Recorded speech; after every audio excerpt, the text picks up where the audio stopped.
jonge vissers, de meeste, die willen nog wel vissen. Maar ze willen niet meer de zorg voor een bedrijf hebben. Ja, dat is wel een zaakje, maar er zijn echt wel een heleboel van jonge gasten die of naar hier geregeld een keer meegaan. Nou, dat willen ze best graag doen, maar ja, het wordt ook heel erg moeilijk gemaakt. En ze weten ook niet wat op hen afkomt. Hè. Dat is het grote gevaar natuurlijk. En de banken, ja, als je over visserij praat, nou, dan lopen ze keihard weg, want daar gaan we geen geld in steken. Maar als die man die of ik hier mee, die zit in de visserijschool, die is hartstikke enthousiast. En die wil dan mee en dan willen ze samen dat scheepje kopen, alle verhaal. Dus het leeft onder de jeugd die of naar de visserijschool doen. Het is natuurlijk nog wel moeilijk voor die man. Ja. Als er nu bijvoorbeeld een overheidsinstantie in zou, bijvoorbeeld die geld als garant zou staan of iets dergelijks. Misschien had er dan, maar op deze manier, dit, zo, ja, dat is gedoemd te mislukken hè, als je pas start. Ja, in de jaren 60 en misschien daarvoor al, was er een regeling met de gemeente. Ja. En daar hebben toen, heeft Bresjes toen de vissersvloot mee opgebouwd. Ja.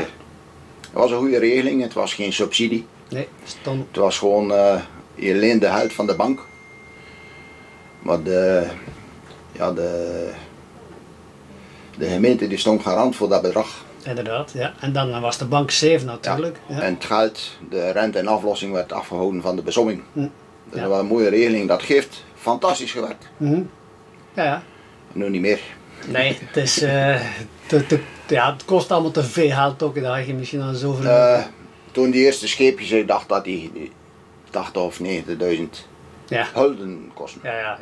Dat praat je over. Dat zijn andere bedragen. Ja. Maar toch is er nog wel zoiets denkbaar. Als je maar ja, mijn geen visserijgemeenschap meer in Bresken zit. Nee, ik ben de laatste die die deur dicht gaat doen hier in Bresken. Dat zou kunnen. Ja. Dat is heel jammer. Maar ja, Samuel Lindert. Ja, Samuel Lindert, ja, die was gisteren heb je gekapt. Dat is gekapt. Ja.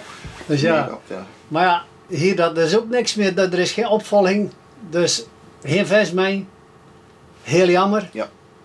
Maar ja, zo is het nu eenmaal. Maar die jongelui die willen het allemaal wel. Die willen misschien nog met de scheepjes naar Breskes komen. En voor de toeristen en zo is het toch wel leuk als er een paar schepen in de haven liggen. Die dan een garnalen net zien en misschien nog een paar vissen. Ja. Maar als dat ook al wegvalt. Alomvattend die visserij, ik denk dat ik daar een beetje werk van zou maken.